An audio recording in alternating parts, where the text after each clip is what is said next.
Done? चलो, so yes दोस्तों, I see Aditya Sharma is welcoming you all to this another beautiful session of our EDNO revision series करके, बराबर ना? ध्यान से सुनना, अगला स्टैंडर्ड अपन स्टार्ट करते हैं इन 3, 2, 1 स्टार्ट। अगला स्टैंडर्ड AS20 अर्निंग्स पर share. This standard also category a standard. Question type जो है ना वो क्या है? प्रैक्टिकल है। याद रखना मैं क्या बोल रहा हूँ, इस स्टैंडर्ड में दो तरीके के ईपीएस निकालने पड़ते हैं, बेसिक ईपीएस और डायलूटेड ईपीएस। बेसिक ईपीएस आप निकालोगे ना तो उसमें दो चीज का कैलकुलेशन ध्यान रखना, बोनस शेयर राइट शेयर करोगे अगर क्वेश्चन में आपको दिया होगा तो। अच्छा, बेसिक ईपीएस निकालता कैसे? अपन बोलते जो भी नेट प्रॉफिट नेट लॉस दिया होगा attribute to equity shareholders divide by क्या करते हो? वेन्स करके। अच्छा, पहले नेट प्रॉफिट नेट लॉस कैसे निकलता है? मैंने बोला जो भी आपको दिया होगा उसमें से extraordinary item exceptional item minus कर देना, उसमें से डिविडेंड और डिविडेंड माइनस करना, क्यूमुलेटिव प्रेफरेंस शेयर्स वाला प्रोवाइड किया हुआ नहीं किया हुआ, बराबर? मैंने रीजन क्लास में बताया था करके। क्यों? क्योंकि क्यूमुलेटिव वाला कैसा होता है करके, अगर आपने इस साल नहीं दिया तो अगले साल देना पड़ेगा, तो इट इज अ रिस्पांसिबिलिटी, तो आपको उसको माइनस करना ही पड़ेगा। नॉन क्यूमुलेटिव भी माइनस कर देना, अगर प्रोवाइड किया हो तो साइड में पैसा रखा हो तो ही करना, वरना मत करना, क्योंकि नॉन क्यूमुलेटिव क्या होता है, इस साल नहीं दिया तो गया, अगले साल का अगले साल देखेंगे, बराबर? अच्छा, डीडीटी भी माइनस कर देना, जिसको प्यार से कॉर्पोरेट डिस्ट्रीब्यूशन टैक्स भी बोलता है। क्वेश्चन में दिया हो तो माइनस करना, खत्म। फिर मैंने बोला था कि देख अपन क्या निकालता है, वेन्स भी निकालता है। अच्छा, वेन्स है ना, एक क्वेश्चन करके जाना, ये वाला करके, ध्यान से सुनना। पहला वाला देखो, इसमें क्या लिखा है? नंबर ऑफ शेयर्स दिया हुआ है, ओपनिंग 1800, बराबर? अच्छा, मैंने आपको क्लास में बताया था कि देख भाई बात एकदम सिंपल है, एक मिनट, हाँ मैंने बताया था, देख भाई ये ना, ये 1800 जो है वो पूरे साल तुम्हारे पास रहेगा, ओपनिंग है तो 1800 इंटू 12.12 करोगे, बराबर? अच्छा, फ्रेश इशू करोगे तो मार्केट में नंबर ऑफ शेयर्स बढ़ जाएंगे, तो प्लस 600 इंटू मई में है तो जून जुलाई अगस्त सितंबर अक्टूबर नवंबर दिसंबर, तो यहाँ पे आ जाएगा तुम्हारा 7.12। बायबैक करते तो माइनस हो जाता है, तो माइनस 300 इंटू 2 महीना आपके पास पैसा नहीं रहेगा, तो अपन बोलेंगे नवंबर दिसंबर, दैट इज इंटू 2.12। याद रखना, ओपनिंग अगर जनवरी को है तो क्लोजिंग दिसंबर होगा, आगे जाके समझेंगे इसमें ओपनिंग जो है अप्रैल को होगा तो क्लोजिंग क्या होगा? मार्च, खत्म। तो ये एग्जाम क्वेश्चन है, करके जाना, बराबर ना? कौन सा वाला पता है? देखो ये वाला क्लास में ही मैंने करा दिया करके। कौन सा वाला पता है? ये वाला करके, ये वाले एग्जाम्पल की बात कर रहा हूँ करके, बराबर? अच्छा, देन एक और क्वेश्चन है, एक और क्वेश्चन है, वो भी करके जाना। ये देखो कौन सा वाला पता है? ये वाला question number 7 of the homework section, ये इंपॉर्टेंट है, ध्यान से सुनना, बराबर? इसका सोल्यूशन इधर दिया हुआ है मेरे पास शीट्स में करके, देखो ये एग्जांपल नंबर 3 है ना, that is exactly similar to exam question जो मैं आपको बता रहा था। इसमें क्या दिया हुआ है? Opening number of share 6 lakh दिया हुआ है, लेकिन उन्होंने 5 रुपये पेड अप किया हुआ है 1 अप्रैल को। सितंबर में 6 लाख में से 5,40,000 ने और 5 रुपये पे कर दिया करके, वेन्स कैलकुलेट करना है। तो मैंने बोला देख, वो 6 लाख को ना मैं पहले तो फॉर एग्जाम्पल इक्विवेलेंट बनाऊंगा, मतलब 6 लाख लोगों ने 5 रुपए के हिसाब से पे किया है, 10 के हिसाब से कितना करते हैं? तो अपन बोलते हैं 3 लाख करते हैं, बराबर? इंटू 12.12, क्योंकि 12 महीने ये मेरे ही साथ रहेंगे, प्लस वो 5,40,000 ने भी रिमेनिंग 5 पे कर दिया करके। तो अपन क्या बोलेंगे? अपन बोलेंगे देख 5,40,000 इंटू 5, बैंक में कितना पड़ा है? 27 लाख रुपए पड़ा है करके, बराबर? डिवाइड बाय 10, क्योंकि मेरे को उनको 10 रुपए वाला बनाना है, कन्वर्ट करना है, तो अपन बोलेंगे 2,70,000 इंटू 7.12 करके, सितंबर अक्टूबर नवंबर दिसंबर जैन फेब मार्च 7.12। अरे तुमको समझ रहे मैं क्या बोल रहा हूँ, बराबर? देन आपको कितना आ जाएगा? 457,500 आ जाएगा। ये क्या होगा? तुम्हारा वेन्स करके, बराबर? तो यहां से लेके यहां तक का आंसर कितना पता है? It is 457,500। ये क्या है? ये वेन्स है करके। बाद में आपको इन्होंने ना, ये पॉइंट नंबर 2 है, पॉइंट नंबर 1 क्या पता है? नेट प्रॉफिट है करके। इन्होंने आपको ये बोला कि नेट प्रॉफिट 21,96,000 है, इसमें से डिविडेंड माइनस हो चुका है, डीडीटी माइनस हो चुका है, खत्म। अपने को वही तो चाहिए, तो वो कितना आएगा? 21,96,21,96 डिवाइड बाय 457,500 अगर आप करोगे तो आपको आता है ईपीएस। अरे ईपीएस कितना आएगा सर? अपन बोलेंगे ईपीएस आपका हो जाएगा जो भी, बेसिकली 21,96,000 डिवाइड बाय 457,500, खत्म। अरे तुमको समझ रहा है क्या मैं क्या बोल रहा हूँ? डन। तो ये एक क्वेश्चन करके चले जाना। देन ये देखो अगला कंसेप्ट आ रहा है बोनस। बोनस के लिए ना ये वाला क्वेश्चन करके चले जाना। ये वाला कौन सा बता दो, ध्यान से सुनना। ये देखो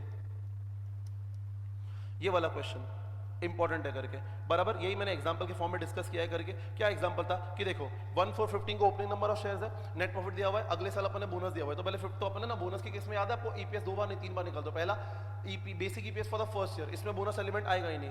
then basic EPS for the second year, इसमें जब बोनस शेयर्स लोगे ना, you have to assume it that it is issued from the prior reporting period, that is first day of first year given in the question करके। तो that is why इस साल पूरे 12 महीने रहेगा, तो अपन बोनस की डेट को अपन इग्नोर करेंगे। तो जो भी तुम्हारा बोनस शेयर्स था 40 लाख इंटू 12.12 रहेगा, प्लस अपन क्या अज्यूम करता है कि first day of first year given in the question, तो पिछले साल को भी चेंजेस करना पड़ेगा, बराबर? तो पिछले साल का अपन क्या निकालेंगे? रीस्टेटेड ईपीएस निकालेंगे। अरे याद आ रहेगा रीस्टेटेड ईपीएस, रीस्टेटेड ईपीएस में ओपनिंग 20 लाख था, प्लस 40 लाख भी हो जाएगा, एंड उसका ईपीएस भी रीस्टेट कर दोगे। अरे तुमको याद आ रहा है क्या? तो बेसिकली बोनस में इतना रखना, ईपीएस 2 बार नहीं 3 बार आता है, पहला basic EPS for the first year, second basic EPS for the second year, third restated EPS for the first year. अच्छा, बोनस के केस में ये चीज याद रखिएगा।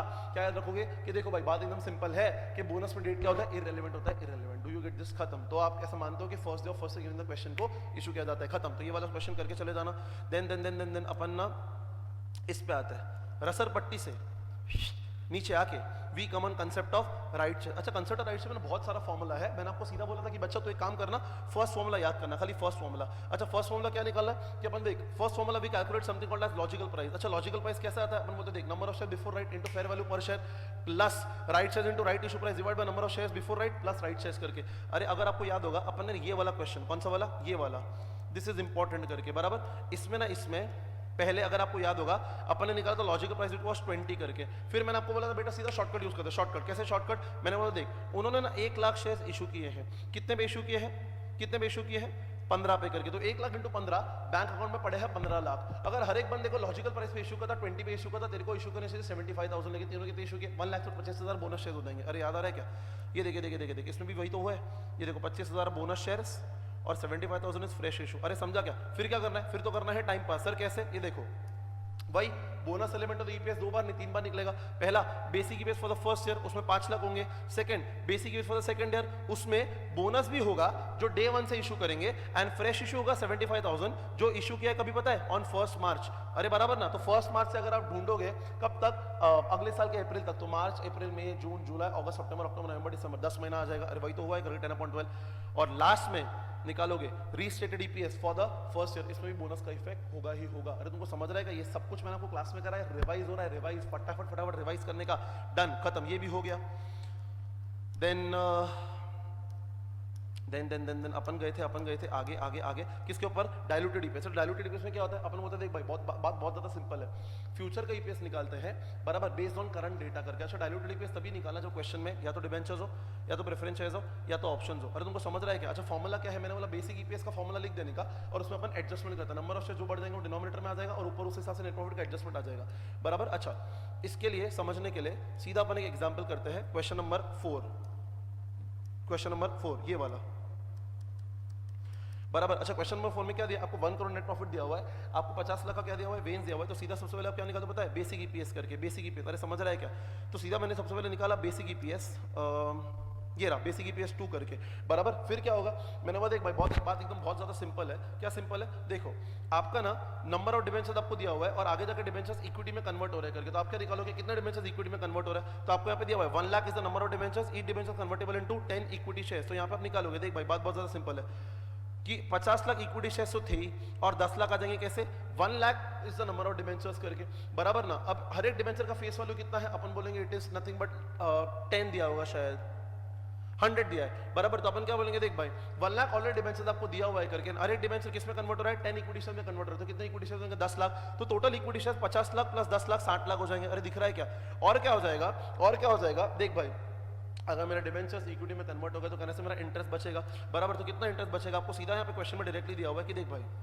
आपका 12 लाख का इंटरेस्ट बचेगा, उसमें से टैक्स एलिमेंट माइनस कर देना, बिकॉज सरकार को अपने को पैसा देना पड़ेगा, इट इज योर सेविंग। तो 12 लाख माइनस 3,60,000 आपका कितना बचेगा, 8,40,000 बच जाएगा। अरे समझ रहा है क्या, अरे 12 लाख आपके पास बचा, लेकिन सरकार को आपको वापस कुछ ना कुछ देना पड़ेगा ना, बिकॉज आपका सेविंग होगा, it is kind of an income for you.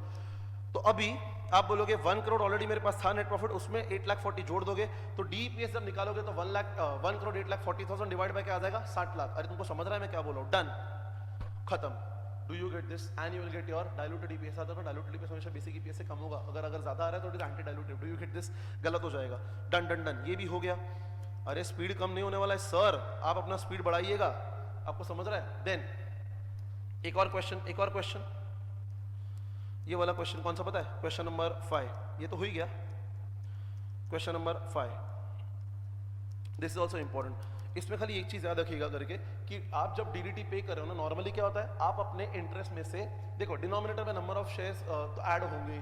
अच्छा डिनोमिनेटर में एक चीज, डिनोमिनेटर में तो ठीक है, न्यूमिनेटर में एक चीज याद रखिएगा कि नॉर्मली इंटरेस्ट में से आप टैक्स एलिमेंट क्या करते हो, माइनस करते हो। यहाँ पे डिविडेंड के अंदर डीडीटी जोड़ोगे न्यूमिनेटर में, क्यों, क्योंकि इसमें क्या होता है, देखो अगर आप डिविडेंड नहीं दोगे तो इसके ऊपर डीडीटी वो भी तो नहीं देना पड़ेगा, तो डिविडेंड में क्या करेंगे, ऐड करेंगे डीडीटी। अरे याद आ रहा है क्या, मैं ऐसा क्लास में ऐसा डांस भी किया था, ऐसा, ये बस ये कर लो, बस तुम ये कर लो। अरे तुमको समझ रहा है क्या मैं क्या बोल रहा हूँ करके, डिविडेंड होता है, इसके ऊपर देना पड़ता है डीडीटी, तो ना रहेगा डिविडेंड ना रहेगा डीडीटी। मैं समझ रहा हूँ मैं क्या बोल रहा हूँ, डन खत्म। Do you get this, done, ये भी हो गया। फटाफट उड़ाने का। देन हाँ अच्छा, अब बात करें अगर ऑप्शंस की तो बहुत सिंपल है, इसमें एक फॉर्मूला यूज करना पड़ता है, अपन बोलते हैं number of options minus number of options for consideration divide by number of options without consideration. सीधा इसको सम के थ्रू कराऊंगा, देखो ध्यान से सुनो। इसके लिए पता है क्या करने का, क्वेश्चन नंबर 6 पे आते हैं। ला ला ला ला ला ला ला ला ला ला ला ला ला, ये रहा, ये इंपॉर्टेंट है। सारे जो जो इंपॉर्टेंट है मैं आपको मार्क करा रहा हूं, करके चले जाना, आपका काम बन जाएगा। ठीक है, ध्यान से सुनना, देखो क्या लिखा है। ये बोलती है नेट प्रॉफिट दिया हुआ है, weighted average number of equity shares दिया हुआ है। फटाफट से पहले क्या निकालेंगे, बीईपीएस। अरे फटाफट से निकालेंगे बीईपीएस, तो निकाल लिया, निकाल डालते हैं। अरे निकाल डालते हैं, तो देखो निकाला है ना, निकाला है ना, net profit divide by veins, ये हो गया बेसिक ईपीएस। अरे तुमको समझ रहा है क्या? फिर देखो क्या बोला है, फिर देखो क्या बोला है, ध्यान से सुनना। आपको बोला है average fair value 1 equity share during the year 17, ये आपका हो जाएगा लॉजिकल प्राइस, बराबर। मतलब अगर हर एक एम्प्लॉय को सही दाम पे इशू करते 20 पे करते, weighted average number of shares under option दिया हुआ है and exercise price of shares under option दिया हुआ है, बराबर। Compute basic and diluted EPS, अपन फॉर्मूला यूज करेंगे। अपन बोलेंगे देख टोटल नंबर ऑफ ऑप्शंस कितने थे, 1 लाख। अगर हर एक एम्प्लॉय को सही दाम पे इशू करते हो कितना करते हैं, अपन बोलेंगे देख 1 लाख इंटू 15 इतना तुम्हारे बैंक में पड़ा है करके। अरे बराबर ना, अरे हर एम्प्लॉय को तो 20 पे करते, डिवाइड बाय 20 कितना करना चाहिए था, 75,000। तुमने कुछ लिया, तुमने 1 लाख किया, तो 25,000 फ्री वाले है करके, फ्री वाले। अब याद रखना 75,000 के लिए तुमको पैसा आना चाहिए था, वो आ गया, वो डाइल्यूट, वो तुम्हारे ईपीएस को डाइल्यूट नहीं करेगा। 25,000 फोकट में गए, वो डाइल्यूट करेगा। तो 75,000 को मत लेना, 25,000 को लेना, तो तुम्हारे डाइल्यूटेड ईपीएस कैलकुलेशन में। तो अपन बोलेंगे देख diluted EPS nothing but 12 lakh divide by 5 lakh, वो तो होगा ही। न्यूमिनेटर में 0 आएगा, न्यूमिनेटर में क्या आएगा, 0 आएगा, 0। क्यों? क्योंकि देख भाई वो 25,000 शेयर जो आप फ्री में दे रहे हो उसके लिए कोई पैसा तो आ नहीं रहा, तो न्यूमिनेटर में 0 आ जाएगा, लेकिन डिनोमिनेटर में क्या आ जाएगा, 25,000। सो 75,000 क्यों नहीं आया? 75,000 वो शेयर जिसके लिए पैसा आना चाहिए, तो अगर आ गया है तो डाइल्यूटेड ईपीएस में नहीं आएगा। Done, and then you will calculate diluted EPS. खत्म, खत्म, डन। ये वाला भी हो गया। आपको AS20 में इतना ही करके जाना, इससे ज्यादा नहीं करोगे तो it is absolutely fine. Am I very very clear? RT पे अगर अपन चेक करते हैं तो आरटी में अपने को ये पता चलेगा कि देखो इधर अपन देख लेते हैं, मैं बोलूंगा तुम सुनोगे नहीं, नहीं मानोगे तो, मेरे को पता ना, नहीं नहीं ऐसे नहीं मानते हो तुम लोग। ये देखो introduction framework applicability, AS3, AS18, AS24, AS13, AS16, AS19, 14, 15, 4, 7, 9, 21, खत्म। AS20 का क्वेश्चन है ही नहीं। इतना भी AS20 का तुमने करके चला गया ना, अगर तुम 0 पे भी हो तो ये सारे क्वेश्चन प्रॉपर्ली सॉल्व करके चले जाना। मैंने एक्सप्लेनेशन आपको फास्ट फास्ट दे दिया, आपका काम बन जाएगा। Do you get this? अरे तुम्हें समझ, यू गेट दिस और डू नॉट गेट दिस? तुमको समझा क्या मैंने क्या बोला? डन, खत्म खत्म खत्म। यहाँ पे तुम्हारा AS20 भी क्या हो गया, स्वाहा हो गया। Am I very clear? 2 standard खत्म कर दिया तुमने इन मैटर ऑफ 23 मिनट्स करके, बराबर। इस स्टैंडर्ड को सेग्रीगेट करके आपको वीडियो दिया जाएगा, लेकिन इधर मैं टाइम बता रहा हूँ करके फटाफट तुम लोग 23 मिनट में तुमने 2 स्टैंडर्ड खत्म कर दिया। दोनों के दोनों कैटेगरी के स्टैंडर्ड है। डन, खत्म। यस, मैं नए वाले भी अपलोड करूंगा, AS25 अपलोड किया जाएगा, AS28 भी अपलोड किया जाएगा। डन, ठीक है, टेंशन नहीं लेने का।